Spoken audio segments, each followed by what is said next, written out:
All right, good afternoon, everyone. Welcome to today's Heroes Connect Military to Manufacturing event. My name's Katie. I'm with the Heroes Make America program, and I will be moderating the event today.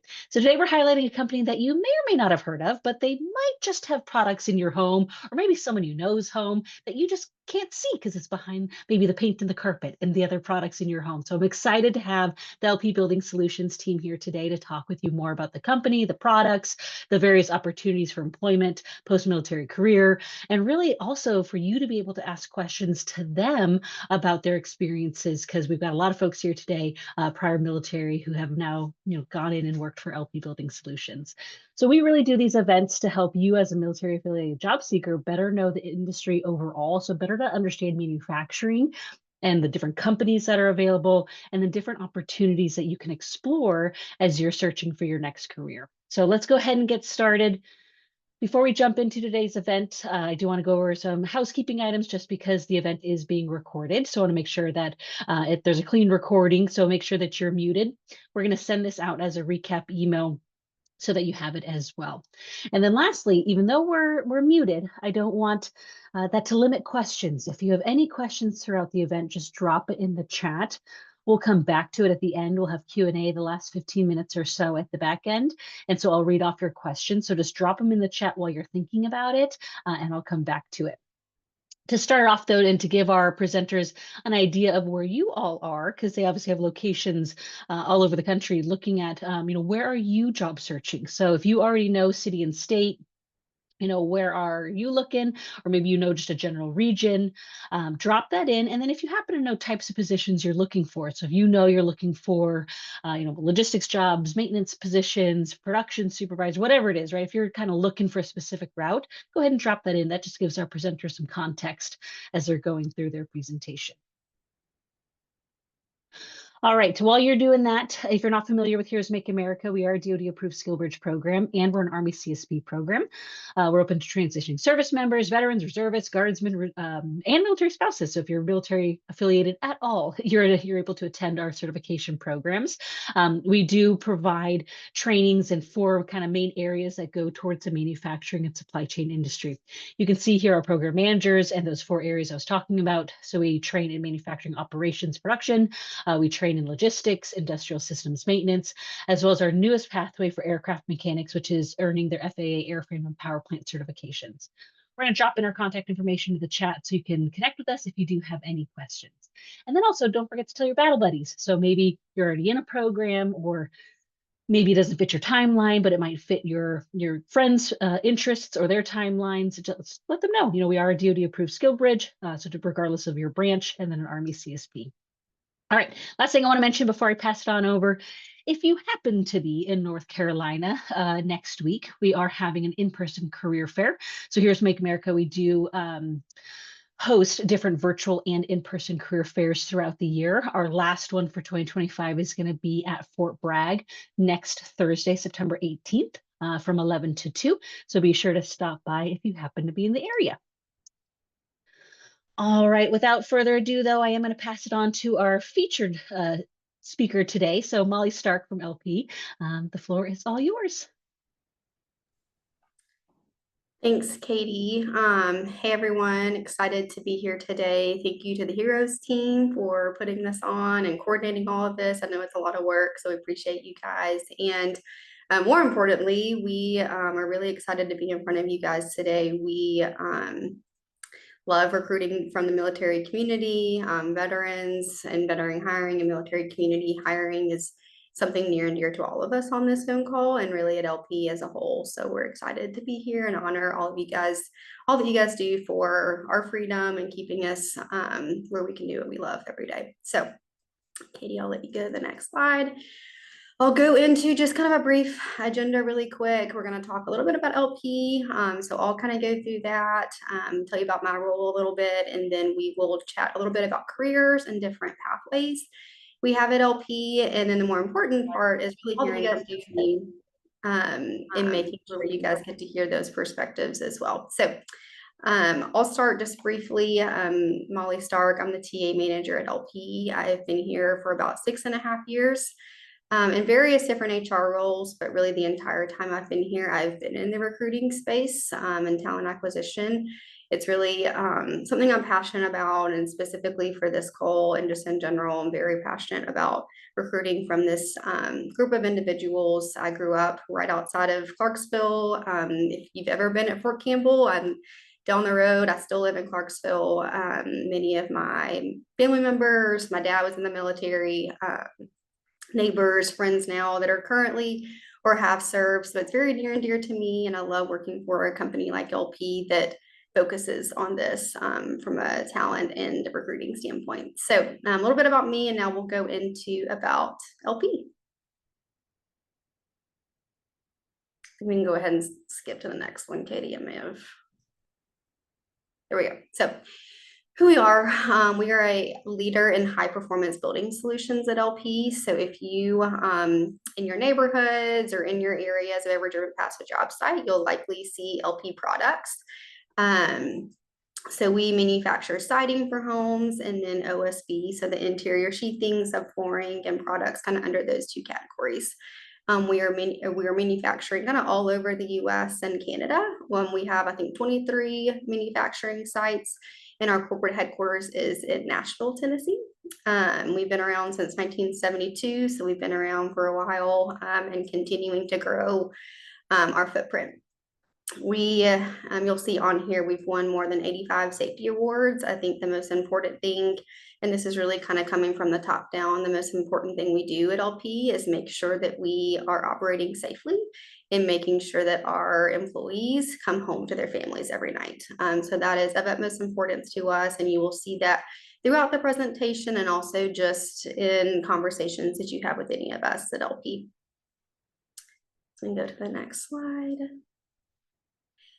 So we'll show this video. A couple of years ago, we rolled this out. It's kind of like our corporate vision mission, just build a better world. And that goes from the way that we sustainably harvest wood from forest to how we manufacture our products. Everything we do, we want to make sure we're doing it in as good corporate stewards and doing it safely and taking care of everyone that we touch. So we'll show this quick video as a part of our purpose.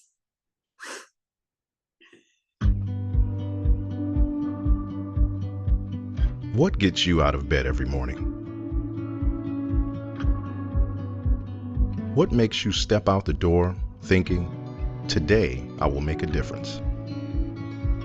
For us at LP, it's about building a better world. We build better solutions because we all need a place to call home. One that stands up to storms, wind, heat, and the test of time. We build better for a safe place where families can grow, create memories, and build their legacy. We build better because our success is measured not only by the homes we help build, but also by the communities and lives we touch.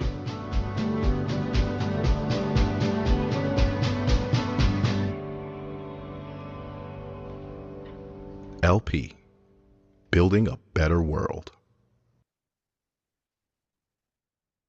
Okay, can you even go to the next slide, I think? Okay, so this one here, we'll kind of go through our products. You probably saw, or you definitely saw some of the products in our last video, but this is kind of more of a showcase of the different types of products that we manufacture. If we're not using the highest end product that we can find, we have problems down the road. Something that not only we look for, but our clients look for as well. They want to know that they're not going to have to reconstruct their house in a few years, that it's going to withstand the test of time. We were a little skeptical because we don't really always like to use new products, but we've been really pleased. We would definitely use it again and recommend it to other builders. Gives us a peace of mind that our projects will be delivered on time. We will not have issues getting the project done, or we're not going to have issues even after. It's all about putting the right products into our house. That's going to allow us to deliver the best possible house we can. It's not only through closing, but for years and years to come. You know, so when we drive through a community 10 years later, we're still proud of the way that community looks. It really allows us to build an incredible house. Our homeowners really enjoy it, and then I think ultimately years down the road with the maintenance that they don't have to deal with other products, that pays off in the future for them. There's no doubt about it. This is a way superior product. You have a product that can last a lifetime.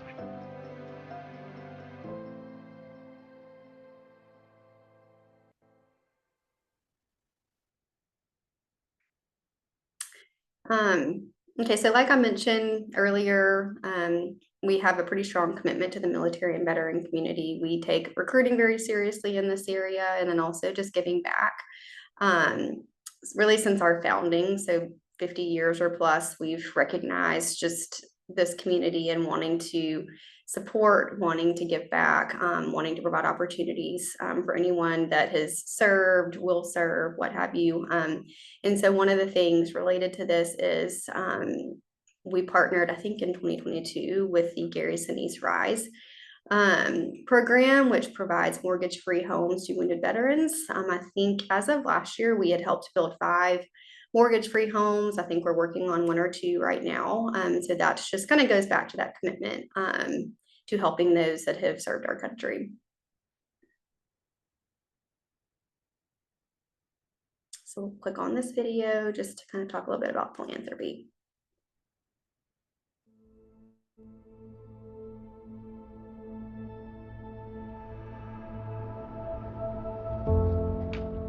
It's very important to us to be seen as a very positive force in the communities that we work in and serve. It's a core of who we are, especially when it comes to providing shelter, which is really core to our whole purpose as a company. We have responsibility that includes being able to take what we do and the profit from that and put it back into our communities. They are willing to give back to the community, and they want everybody within the company to do the same. This is definitely LP leading the way, not just in saying it, but actually allowing their employees to be a part of it. This is literally my favorite part about working with LP, is just getting out in the community and giving back. I think it gives you a sense of who we are as a company.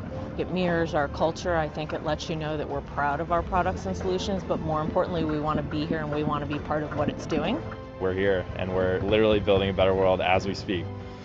Knowing what we're doing, what our product's doing, who it's going to shelter, and what that goes to, very fulfilling. We're building playgrounds with LP for kids, or we're building homes. This is somebody's dream that we're being a part of. We're not just building houses, we're building dreams through LP.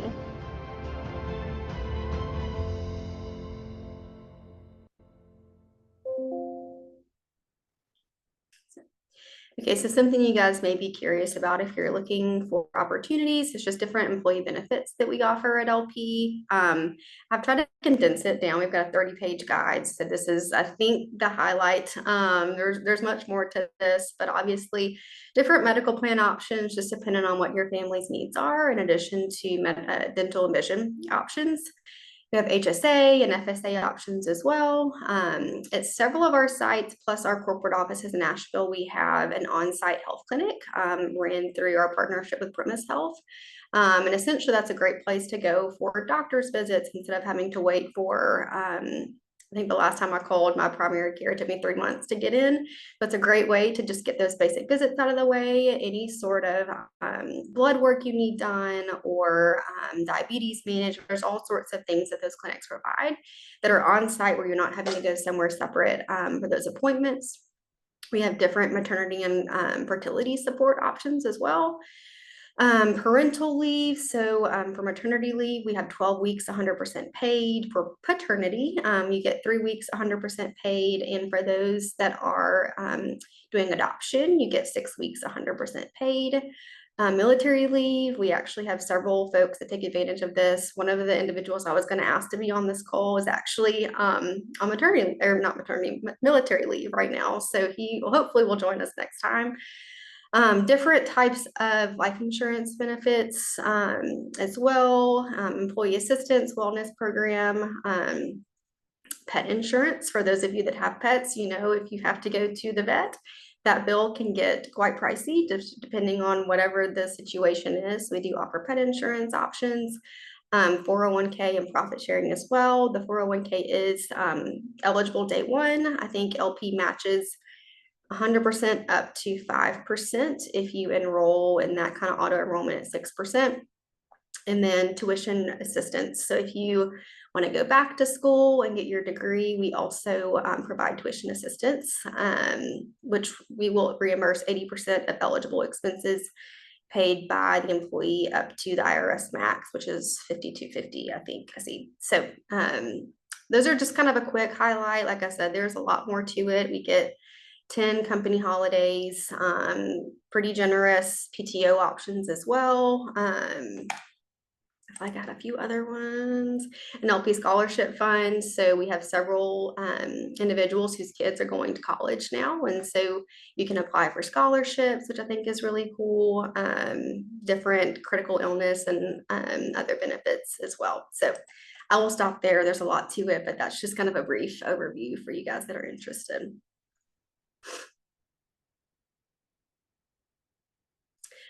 So we'll kind of go now into locations. Obviously, I'm trying to not be distracted by the chat down here, but I do see a lot of you guys putting in where you're at.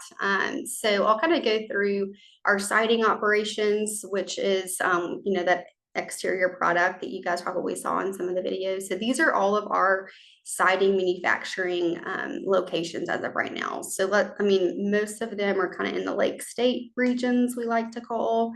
A few in Canada as well, but that's kind of like regionally where they are. So any sort of manufacturing operators, supervisors, superintendents, electrical, millwrights, those types of roles will all exist at one of those manufacturing locations. I'm going to OSB now. So OSB, that interior sheathing, subflooring, like you guys also saw in the videos. These are our operations that manufacture those products. So a lot of those are going to be more so located in the kind of southern part of the US. So 2 in Alabama, 2 in Texas, 1 in North Carolina. So that's kind of regionally where those are at as well. Similar to the siding, a lot of those manufacturing jobs are going to be located at those sites. And then we can go to the next slide. I think it goes into careers. Yeah, so we can keep going.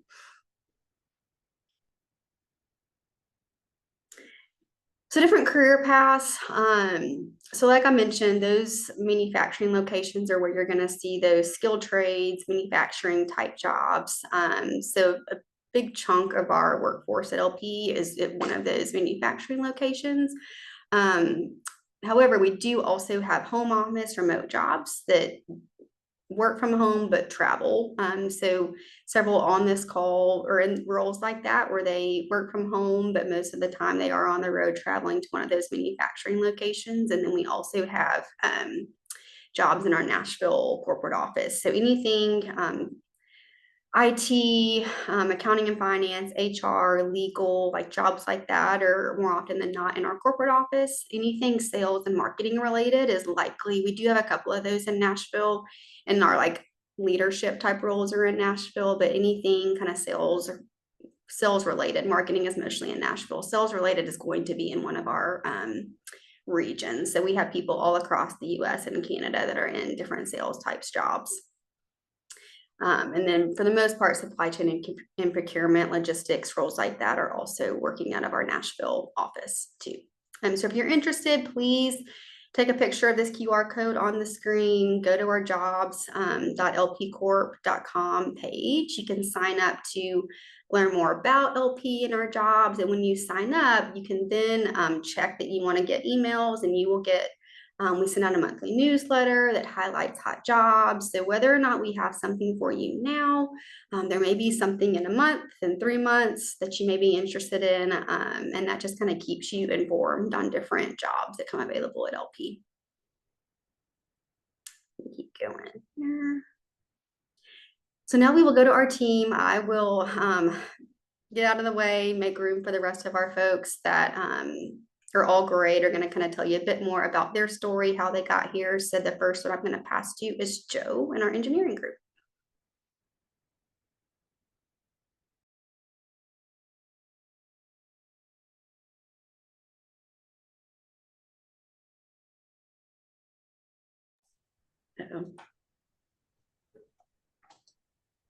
I think we lost Joe. We lost Joe. Katie, should we go? I'm back. Let's go to the next. Okay. Is Joe back? It kicked me off for whatever reason, and I got right back on. So It's okay. As long as you're here. all right. Let me adjust my audio. All right, so I'm Joe Bohyla. I am, well, previously I was Army National Guard for 11 years. I was a 25 Alpha, which is a signal officer, primarily. So I got in, went through the OCS program, and then had various roles as like platoon leader in signal for in a signal company, an artillery brigade. And then moved on to other staff positions and all that. So I got out just the end of 2021. So I've been out for a little bit. Post service, I started having a heart for service. I wanted to see where gaps are to be filled for transitioning military.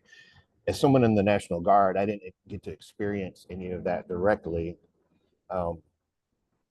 Since I always had my career during the Guard, during the time in the Guard, I was helping fellow soldiers with their resumes and helping them with improving their skills and whatnot. But post service, I noticed that the more I knew about and get to learn about the transition, like the transition assistance program, I saw where there may have been some gaps there, and I wanted to do something to kind of fill in those gaps. And what I did was we started a nonprofit so we provide resume services and interview preparation for exiting military vets and spouses.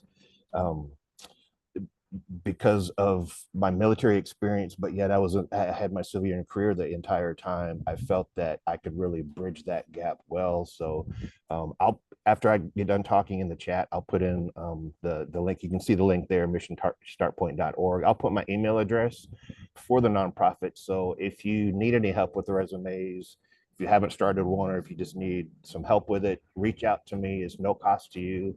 I actually teach the advanced resume class down at the TAP office at Fort Stewart once a month. So anyone down in the Fort Stewart, Hunter Airfield area, I'm right there, so we can meet for coffee, whatever.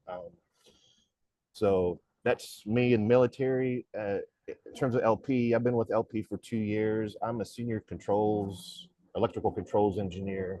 I've been working in manufacturing my entire life. So what I deal with mainly is in controls. So the automation in the manufacturing processes. So robotics, all the manufacturing equipment, I deal with that extensively.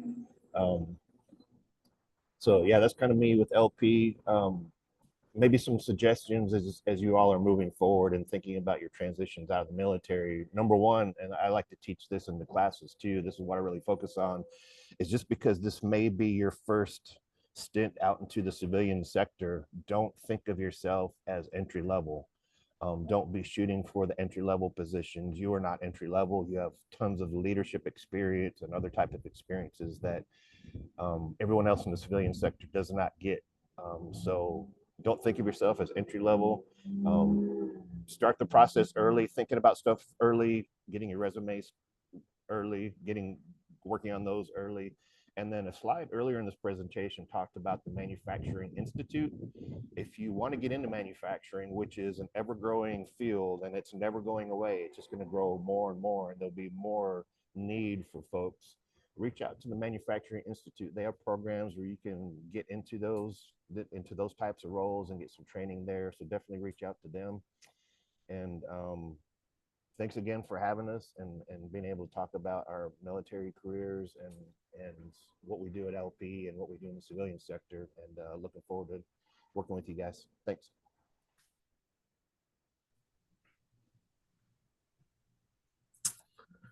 All right, good afternoon, everybody. My name is Travis Eichner. I was in the Army from 2009 2016. I was a 13 Alpha field artillery officer, and kind of like Joe, did all the platoon leadership, XO, and then did some staff jobs where I got out in 2016. After when I decided to get out, I was lucky enough to get hired by a different manufacturing company at the time, but was really able to leverage a lot of my leadership experience and some of the skills you learn in the Army that's one of the things I learned. Sometimes being a combat arms guy can be a little hard to translate some of those skills, but there's companies out there that are really looking for the things that you've learned that you can put on a resume, but also the leadership and the ability to handle issues and stress and all that kind of stuff. So there's really a desire out there for that. And you have skills that you can leverage when you get out to really help you, progress in your career. I've been with LP now for 3 years, but have had a few different, I've risen through the ranks, so to speak, in the civilian world. Right now, my job with LP is senior sourcing manager. So me and my team negotiate all the raw material deals. So all the stuff that we buy to make our products, which is quite a bit of stuff. I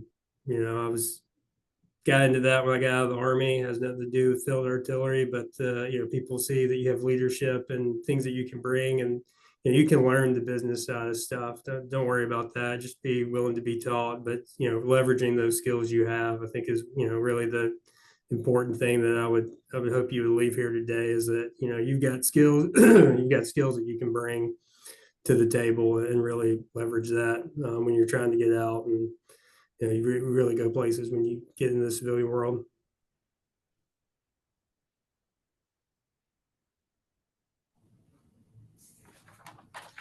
Hello, everyone. I'm Cheryl Cook.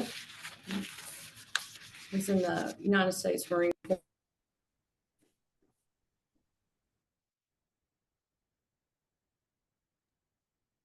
Oh, Cheryl, I think you got muted.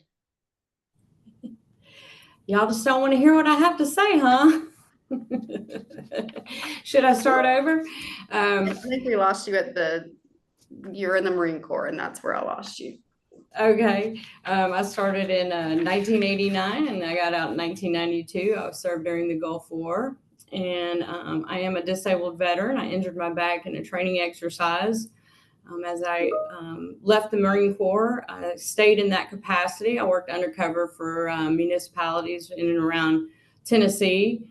I worked armed and unarmed security. And the last 8 years, I dispatched for the Tennessee Department of Transportation. So we responded to incidences on the interstate, crashes, hazmat, stuff like that. But I kind of felt like, I'm kind of getting up there in age and I need to kind of calm down a little bit. And the fatalities were really starting to wear on me. So I started talking with LP, and I actually joined with them in July. And I am with New Waverly Transportation, which is their carrier, and we haul the products. So I'm in logistics. I'm the customer service representative, and I really love it because I still deal with trucks and I still deal with the interstate, and it's very fast paced. It's multitasking. So I get that kind of rush that I need, but I don't have to deal with all the fatalities and stuff like that. So LP is very supportive of their veterans. I have actually already been to multiple community outreach programs that they've done for veterans. I've volunteered for the Gary Sinise Foundation this last Sunday, and it's really great to be a part of a community as a veteran that helps veterans. So LP is a very supportive company, and I'm really enjoying it.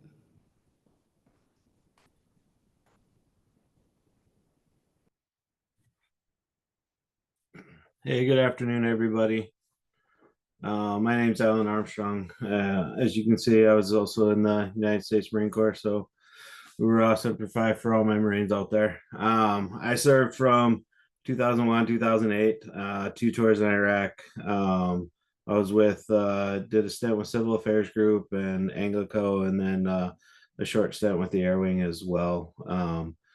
But yeah, my current position with LP, I've been here for all of 2 months as well. I started July 7th, and it's been an awesome transition.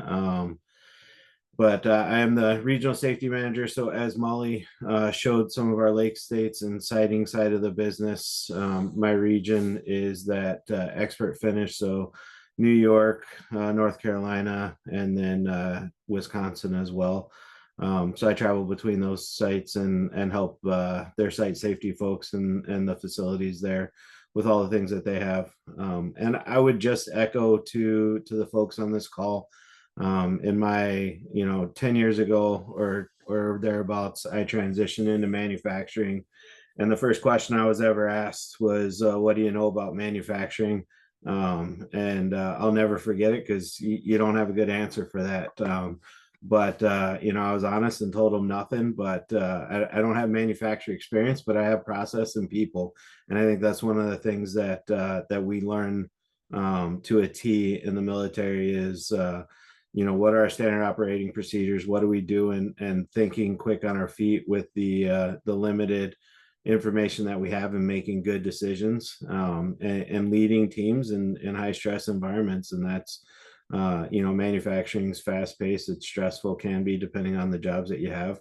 But I think one of the things that we learn is how to work in those environments, how to work with people, and keep your eye on the mission and the goal, and always keep that in perspective, and take care of your team. As Joe said, you are not beginning, entry level. Look at that mid-level tier. Aim for the stars. Let the businesses tell you that you don't have what it takes. But just because you're in a combat arms MOS or another MOS that may pigeonhole you into one job or another, teamwork, your leadership skills, all that stuff cannot be discounted. So do the work on your resumes to really lift up your experiences and your knowledge and your expertise, and showcase what you guys know, because there's a lot of soft skills that we don't necessarily talk about, but will translate very well as you transition. Thank you. Good afternoon, everyone. I'm Guy Shree. As it says here, my military career was from 2008 to 2016. I did 4 years of active Army and then 4 years with the National Guard. The active Army, I was an 88 Mike, so I did transportation, was in Iraq from 2009 to 2010. And then when I got out and joined the National Guard for the last 4 years, I was at 92 Alpha, so I did logistics. My current position is legal operations manager and contracts administrator. If you notice, that has nothing to do with my military career. And the reason why I'm telling you that is kind of to echo my fellow coworkers. Don't underestimate your military experience. The things that you have, they're more transferable than you thought. When I was hiring into this position, April of 2024, so a year and a half ago, the person who is now my manager admitted that I had some skills that transferred over, but what really got me the position was my veteran status. That a lot of people out there who hire like veterans understand the skills that we have that can bring to the team. So don't underestimate your military experience. It's more transferable than you think.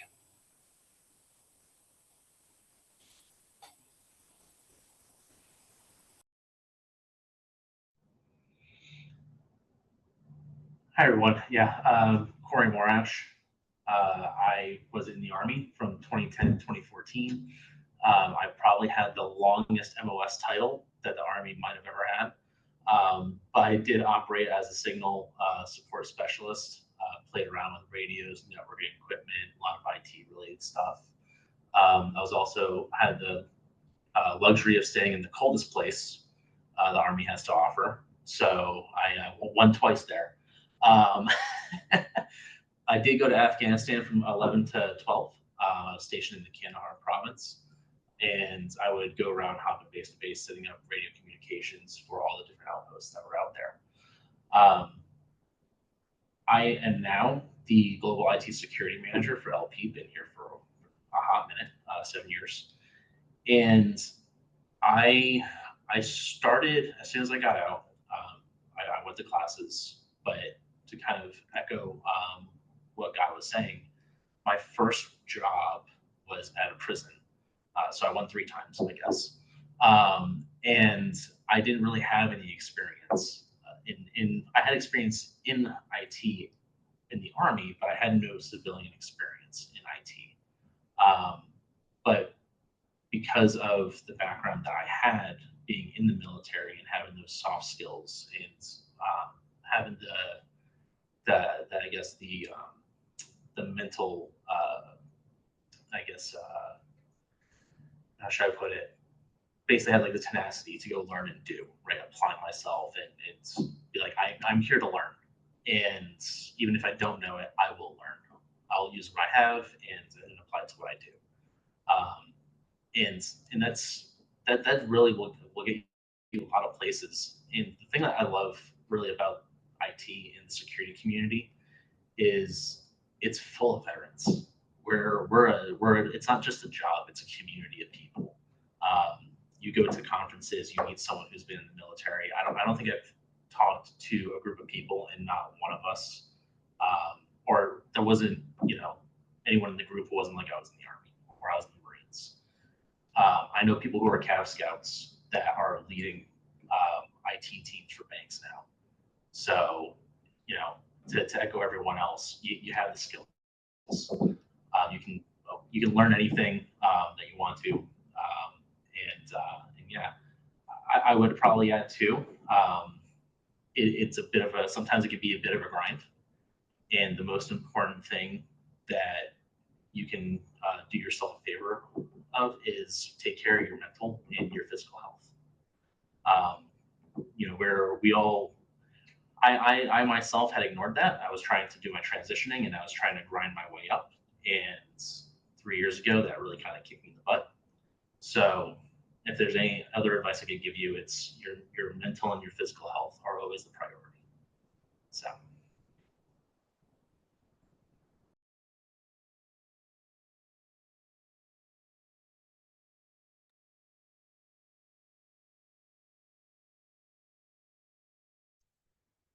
All right, Molly, do we want to move into Q&A or?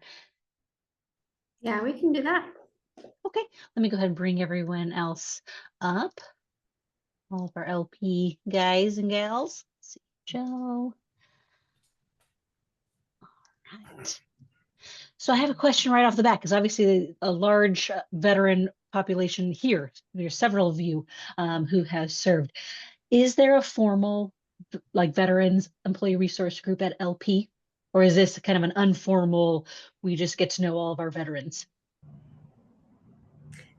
I'll start by saying informal. I fortunately or unfortunately recruited several of these folks and have access to information that has a database of all of our veterans, which is a very long list. And so anytime we have these events, I reach out to different people, try to get people from different areas. That way you can get different perspectives. But right now, I guess to answer your question, we don't have a formal ERG, but that is something that's kind of on my radar and to-do list is to kind of develop that. So we're just trying to kind of figure that out because we do have people all over the US that have served. We're trying to do it in a way that's realistic for creating that type of cohort of people in different places. I mean, that's perfect. Obviously, there's a large veteran population at LP. Since you guys are all here and we just went through the introductions of you all and your positions and your backgrounds, I do have some questions for you guys specifically in your roles. So let's see, Guy, I think right off the bat, legal ops manager and contracts, and you mentioning that you're an 88 Mike, and this is obviously very different than what you used to be. What does legal ops manager and contracts mean, and what do you do, and help these folks understand that this, is this an option for them? That's a good question. I will say there are some days that I'm asking myself that. It is a kind of a wide position. So I support our legal team here at LP. I do that by making sure all of our budgets and the financial side is taken care of for me. I also maintain all of our contracts. So anything that is run through legal goes through me first. I usually make sure like everything's great, and then I store it after all the signatures are done through it. I store it in a system that we have, and I tag it because we have people throughout the company who reach back out and will ask a question like, "Hey, can you pull this contract I need to work on with this team?" But I mean, that's just a few things. That's the majority of my role is mostly supporting our legal team and making sure like the operations goes day to day smoothly. I think that's the easiest way to explain it. I can hear some, I can just think through. So my husband's active duty, some of the things he does as an officer and doing doctrine and regulation and things that come through the desk. I'm sure a lot of people on this call right now, it's like, yeah, I do that kind of stuff now in the military. I never would have thought that that could be something I could do on the outside in manufacturing, nonetheless. So thank you for that. I had another question for, who was it? Alan, so as a regional safety manager, what does that mean? You know, are you covering multiple sites? What kind of safety are you overseeing? You know, what did you have to get additional background, you know, different certifications to become a safety manager? You know, what does a day in the life of look like for you, and then like your area coverage and stuff like that? Sure, I'll kind of back up to education and training. So jumped into ops right out of college. I have my undergrad in sociology. Did use the GI Bill for my undergrad and my MBA. And then I made the jump from retail to manufacturing about 10 years ago, like I had said. Started in ops there, and then started turning around and doing a lot of work with their safety and my team's safety specifically that I was in charge of, because we were just injuring more people than we wanted to. I mean, it was a weekly thing that we were having these discussions and injuries and taking people off site. And so for me as a leader, that just wasn't satisfactory. Fast forward a couple years of doing that on the operations side of the house. COVID hit, we transitioned, and I had an opportunity to jump into a role as a safety leader for my old employer. Did that for about a year, and then education was one thing that was instilled to me in the military. I had an old gunny, Gunny Anima, I'll never forget him. He told me education is one of the things that nobody can take away from you. You can lose a job, you can take, you know, this, that, and the other, but you always have that education. So I went back to school and got my master's in safety, security, and emergency management. Not necessary for the field. There's definitely plenty of other routes to go. But that was just the route that I was going with my work experience, education, and life with wife and kids and stuff like that. So there's plenty of other routes to get to where you want to be. With that, in terms of LP, what that means for me is I have 3 sites, like I said, one in Green Bay, one in Bath, New York, and one in Roaring River, North Carolina.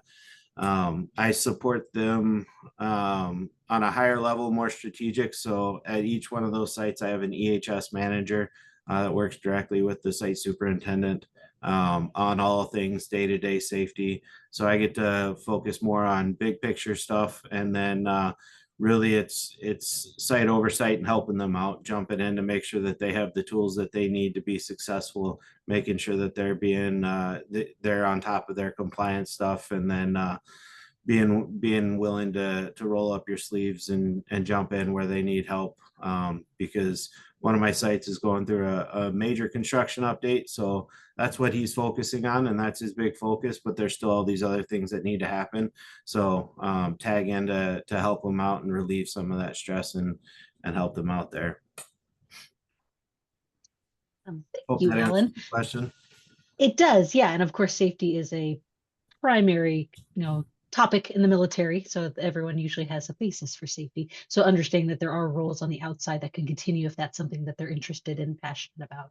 So love it. I'm actually going to go to Joe next, but I'll put a plug for my participants. If you guys have any questions, make sure you're dropping them in the chat, and then I'll read them off. So I did have a question. Joe, you answered it, but let's talk about it live as well, because you know, for everyone to hear it.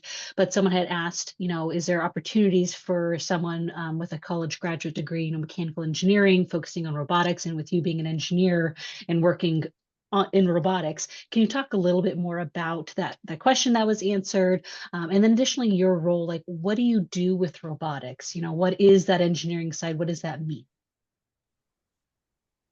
Sure. Yeah, I'll start out by explaining kind of what I do now. So I deal with the control systems, the manufacturing equipment. So I help plan new systems, upgrades. That's what I'm attending some engineering meetings this week. So I'm out of town attending those, looking for future big projects that we're doing there. Earlier this year, we installed a robot in our New York facility that it automatically loads product onto a conveyor before it gets painted. So we're incorporating more robotics into our systems. So we're constantly improving our systems. Going back to that specific question, someone asked if a degree emphasizing in robotics or mechanical engineering with an emphasis in robotics would be something useful in what we do. And I said, yes, absolutely. I wasn't sure if we had career opportunities open right now, but that's exactly what I do. I didn't emphasize, I have an electrical engineering degree. I did take some robotics classes in college, but any engineering discipline would very much apply to manufacturing. So you can kind of think of manufacturing of kind of like one of the major branches of the military. Let's say it's Army. A lot of us are Army. So the manufacturing process is kind of like the combat arms. That's the product that we're making. That's the product that we're selling. That's what's making the money. That's our primary objective, is to make, we're making product to sell.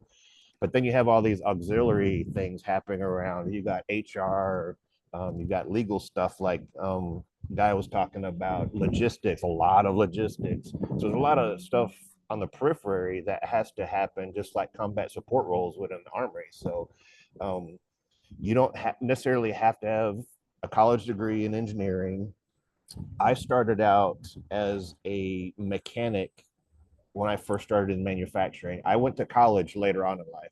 So I started as a mechanic, then I kind of transitioned over to electrician, and then started getting into the programmable logic controllers programming, getting into the manufacturing programming things. And then that's what kind of took off, and went back to school, got my degree there. So there are lots of opportunities in the entire realm, whether you have an engineering degree, and even if let's say you're an electrician in the Army or Marines, mainly Army, if you just have electrical experience, if you have anything related to the manufacturing process, again, and those auxiliary roles around the manufacturing process, there's a lot of room there. So manufacturing is just a huge kind of big set of things with all these little subsets in there that that could apply for many of the roles that we have in the military. So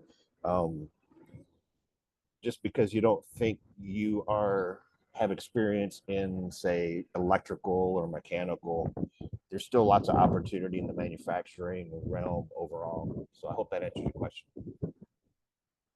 It does, yeah. And I like that analogy. I've used that myself. Combat arms is kind of the production line, and then all the support MOSs go. So I love that you use that as well. But hopefully that answered Laura's question as well. Talking about combat arms, I'm going to go back to Travis, my artilleryman here. And you had talked a little bit about your sourcing role and what that means. But, going from artillery to sourcing, that's not as common, right, as people may think, right? You may think you have to have a logistics background to go into that. Can you talk through some of those transferable skills that brought you over to sourcing that has made you successful? Yeah, well, I think one of the ones, and again, when I think sometimes when people are coming out, or at least I did when I was first getting out of the Army, I was like, I'm an artillery guy. Like, how is this going to help me in the civilian world? But I did have a lot of logistics experience. I mean, I was a battery XO. I had to deal with getting stuff from place A to place B, make sure we had enough food and fuel. And I mean, all those skills are transferable. And when I was coming out, I leveraged those things and got a position. And then once you get into a role, you start learning the company, start learning what you want to do, and learn more about the job. And so, on paper, it doesn't seem like there's a lot of crossover, but there really is, because a lot of what we do in sourcing is we negotiate contracts and stuff, but also help with the logistics side, make sure all the mills have what they need to continue manufacturing our products. So again, I think it just comes back to really thinking about what you've learned in the military and how those things can be transferable, even if it's not obvious. There's a lot of transferable stuff there that you may not realize is. I think that's a great answer. There's a lot of like non-logistics folks going to logistics roles and vice versa, right? Even there's a lot of logisticians that come through our classes that their transferable skills may go into operations, production, these other areas as well. So thank you for that, for explaining. Cheryl, I had a question for you. I didn't realize that LP had their own trucking line. Your whole subset of the business was owning those, having those trucks and operating. So then one, this might be a Molly question, but are those jobs on the LP site just like the other ones? And then so I guess Cheryl, the question for you is day to day. So if someone does have a logistics background, what are some things they can expect for being in a role like yours and managing kind of the trucking side of the logistics? That's a great question. Actually, I am in the LP office in Nashville. My company is LP. I work for Louisiana Pacific. I just work on, the umbrella of them for New Waverly Transportation. And logistics speaking, one thing I did want to say before I forget though, we talked about safety. That's one of the things I love about LP. Every training session we go to, every seminar we go to, they always start with a safety video and just transitioning. I didn't have a lot of experience in the trucking industry, so to speak, or the commodities that we build and sell, but just the communication skills that I have. Public speaking is not one of them, but the communication skills that I have to deal with the customers, to talk to the different mills and the drivers and stuff, making sure our drivers are getting from point A to point B in a safe manner, for not only for themselves and their family, but for the community public, but communication and that's just basically what I brought to the table. Just working with multiple law enforcement agencies. I had that customer service, so to speak, because I was giving them something that they needed, support on the interstate for a crash or something to that effect. And now I'm basically doing that for LP. Home Depot is one of our big customers. We transport our materials from our mills to Home Depot. They are a very particular company. They don't like their trucks to be late. They don't want their loads to be late. So still keeping safety in mind, we give our drivers extra time to make sure that they're going to get there on time, but they're going to get there safe, and just constant communication with them as well. Thank you, Cheryl. I'm going to go back to Molly just for the sake of time. And someone had asked, if they are interested in positions, should they reach out to you or can they reach out to you before they apply? Can you talk through your role in navigating the application process for these folks? Yes, so thank you for asking that. Please reach out to me. Honestly, ideally before you reply, or not reply, but apply, because I can then direct you to the appropriate recruiter. I have a team underneath me that focuses on certain segments of our business. I think in one of the messages some of you guys may have seen, I typically support operations, engineering, groups like that. But the team members that I have in TA all have their areas. So if you're applying to something in the Nashville area, and supply chain, I can send you to my colleague Shanice. Same for any of you that are out in the field, and what I call the field, anywhere outside of Nashville. You're applying to something in our Roxborough, North Carolina facility or Hayward, Wisconsin, I can make sure that you get to that HR manager at that site, or if it's a home office position, kind of same situation with Nashville. One of our team members is likely the one that's the recruiter. So ideally, you reach out to us first. That way we can be looking for your application, especially if we're already in the midst of interviews. It gives me an idea of kind of how to direct you and how best to make sure you get into the mix of the process.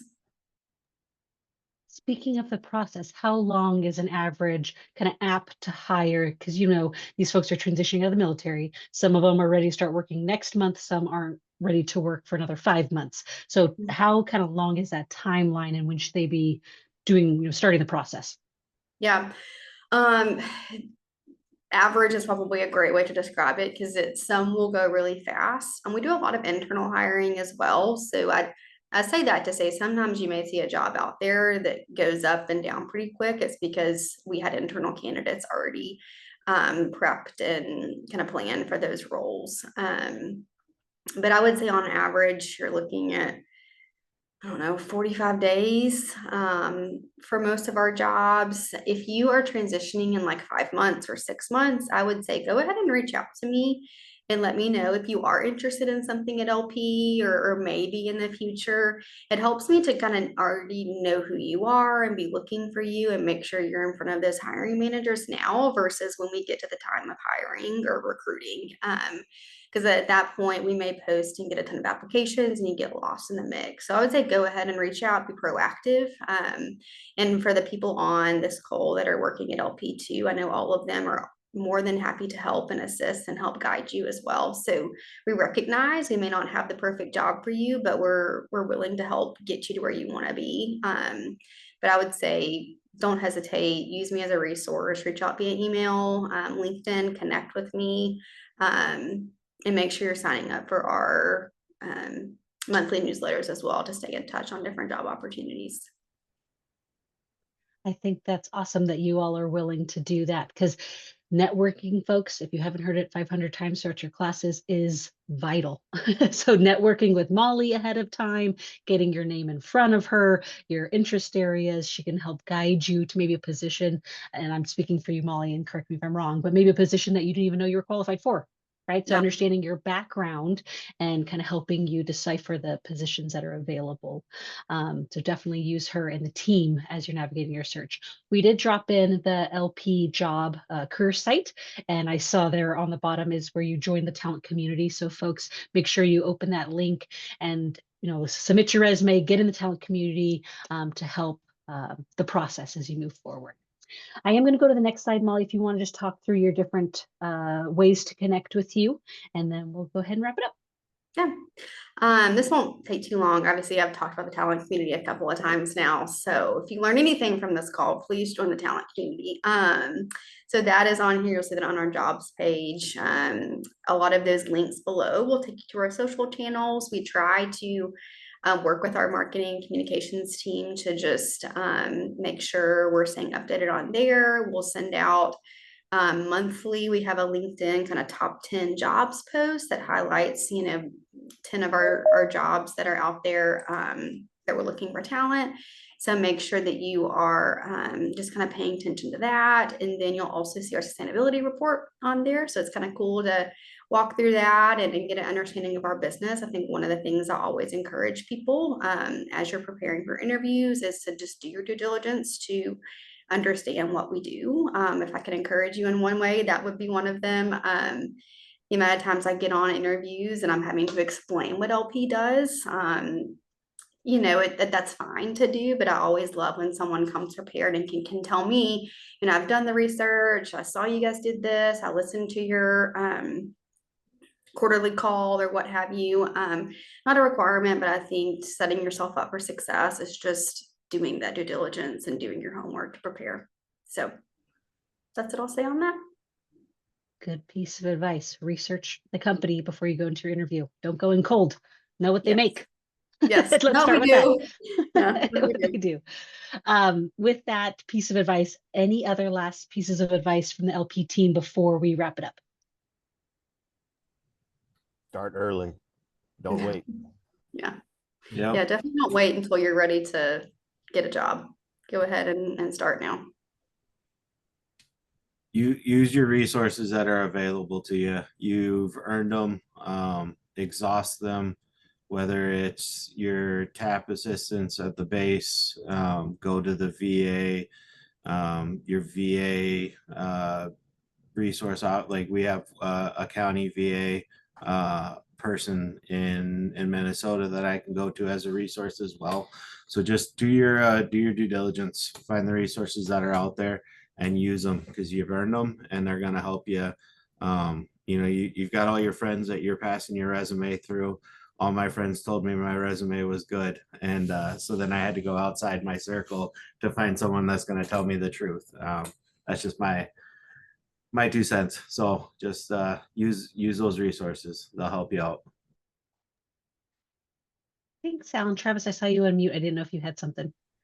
Yeah, I was going to say, I mean, when you get ready to do interviews, there's a lot of resources out there to prep. I mean, I think it's really important. That's helped me is like make sure, like Molly was saying, you've researched the company. You know, make sure you've done, if you can find somebody to do like a mock interview. There's all kinds of things out there that really helps. Because I mean, part of it is selling yourself, and when you do some of that prep stuff, it really helps. Awesome. Well, thank you all for the last pieces of advice.